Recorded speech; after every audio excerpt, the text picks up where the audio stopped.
Hello friends, जय जगन्नाथ। आज प्रथम प्रश्न, केउं फल कैंसर रोग उपकारी होता है? Option A Amb, option B Kadali, option C डाळिंब, ऑप्शन डी अंगूर।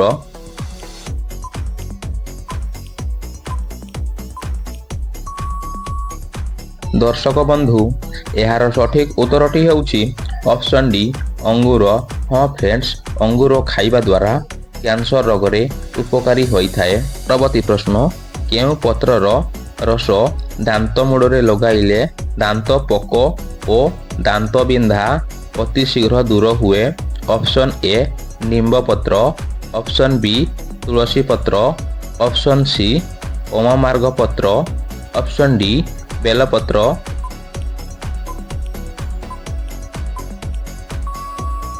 साଙ୍ଗमाने यार सठिक उत्तरटी होउछि ऑप्शन सी अपामार्ग पत्र। हाँ फ्रेंड्स, अपामार्ग पत्र को दांत मूड़े लगाइले दांत बिंधा और दांत पोक दूर हुए।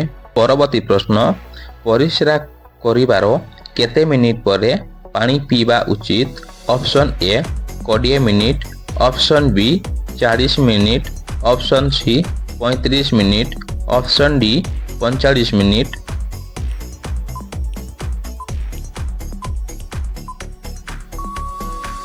दर्शक बंधु, यार सठिक उत्तरटी होउछि ऑप्शन ए 20 मिनिट।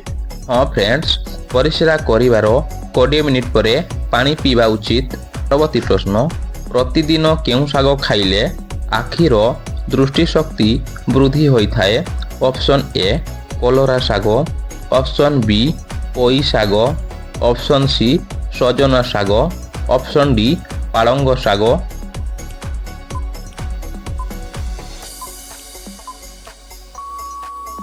दर्शक बंधु, यार सठिक उत्तरटी होउछि ऑप्शन सी सजना शाग।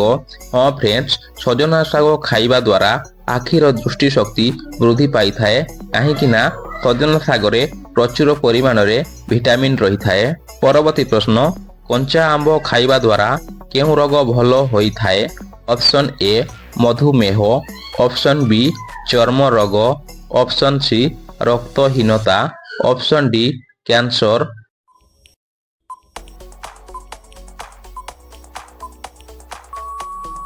साଙ୍ଗमाने यार सठिक उत्तरटी होउछि ऑप्शन बी चर्म रोग। हाँ सांगमाने, कंचा आंब खाइबा द्वारा चर्म रोग भल होई थाए, सेइथि पई चर्म रोग होइथिले कंचा आंब खाइबाकू परामर्श दिया जाए। परवर्ती प्रश्न, सबुदिन 10टी तुलसी पत्र खाइले केउं रोग भल हुए? Option A sugar, option B ठंडा, ऑप्शन सी काश, ऑप्शन डी जख्मा।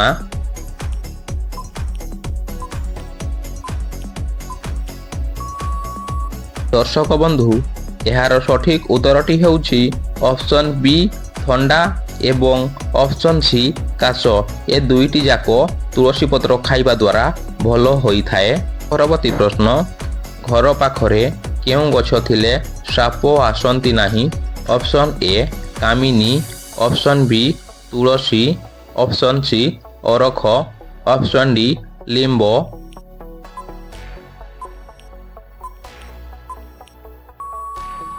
दर्शक बंधु, यार सठिक उत्तरटी होउछि ऑप्शन ए कामिनी। परवर्ती प्रश्न, महुमाछी कामुडिले केउं रोग होई थाए? ऑप्शन ए डेंगू ज्वर, option B malaria, option C बात ज्वर, ऑप्शन डी ओनाफाइलोसिस।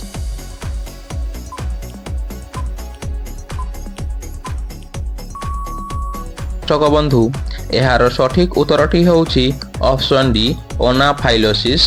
परवर्ती प्रश्न, माछ मुंड खाइले केउं समस्यारू मुक्ति मिली थाए? ऑप्शन ए किडनी समस्या, option B diabetes, option C liver समस्या, ऑप्शन डी आखि समस्या।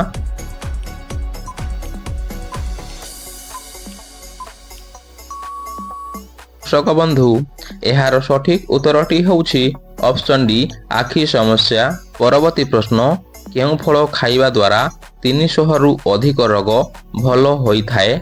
ऑप्शन ए तरबुज, ଅପସନ୍ ବି ଅମୃତଭଣ୍ଡା, ଅପସନ୍ ସି ନଡ଼ିଆ, ଅପସନ୍ ଡି କଦଳୀ।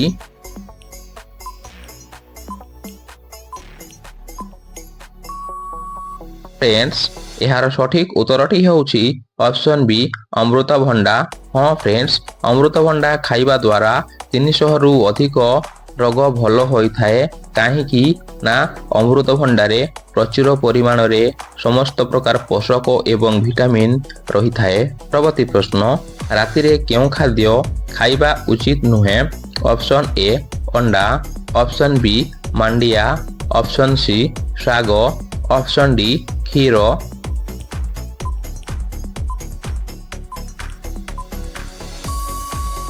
ଦର୍ଶକ ବନ୍ଧୁ, ଏହାର ସଠିକ ଉତ୍ତରଟି ହେଉଛି ଅପସନ୍ ସି ଶାଗ। ଶାଗ ରାତିରେ ଖାଇବା ଉଚିତ ନୁହେଁ, କାରଣ ଶାଗ ଖାଇଲେ ରାତିରେ ହଜମ ହୁଏନି। ପରବର୍ତ୍ତୀ ପ୍ରଶ୍ନ, ବତକ ମାଂସ ଖାଇଲେ କେଉଁ ରୋଗ ଭଲ ହୋଇଥାଏ?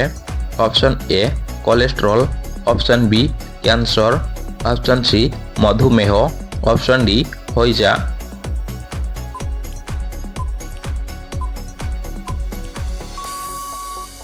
ଦର୍ଶକ ବନ୍ଧୁ, ଏହାର ସଠିକ ଉତ୍ତରଟି ହେଉଛି ଅପସନ୍ ଏ କୋଲେଷ୍ଟ୍ରଲ୍। ପରବର୍ତ୍ତୀ ପ୍ରଶ୍ନ, ବାରମ୍ବାର ଝାଡ଼ା ହେଲେ କ'ଣ ଚୋବାଇ ଖାଇଲେ ଝାଡ଼ା ବନ୍ଦ ହୋଇଥାଏ?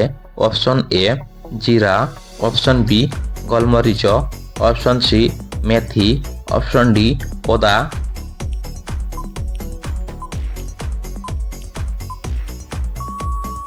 ଦର୍ଶକ ବନ୍ଧୁ, ଏହାର ସଠିକ ଉତ୍ତରଟି ହେଉଛି ଅପସନ୍ ସି ମେଥି। ପରବର୍ତ୍ତୀ ପ୍ରଶ୍ନ, ସବୁଦିନ କ'ଣ ଖାଇଲେ ଫୁସ୍ଫୁସ୍ ସୁସ୍ଥ ରହିଥାଏ? Option A Ghia, option B ଡାଲଚିନି, ଅପସନ୍ ସି ଦହି, ଅପସନ୍ ଡି ଲବଙ୍ଗ।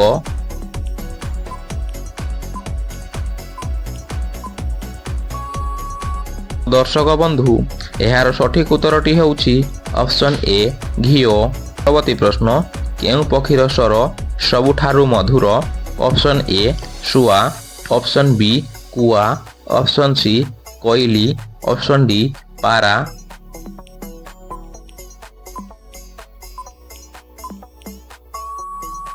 ସୋ ଫ୍ରେଣ୍ଡସ୍, ଏହାର ସଠିକ ଉତ୍ତରଟି ହେଉଛି ଅପସନ୍ ସି କୋଇଲି। ଦର୍ଶକ ବନ୍ଧୁ, ଯଦି ଆପଣଙ୍କୁ ଭିଡ଼ିଓଟି ଟିକେ ବି ଭଲ ଲାଗିଥାଏ ତାହେଲେ ଲାଇକ୍, ସେୟାର ଏବଂ ସବସ୍କ୍ରାଇବ୍ କରିବାକୁ ଭୁଲିବେନି। Thank you.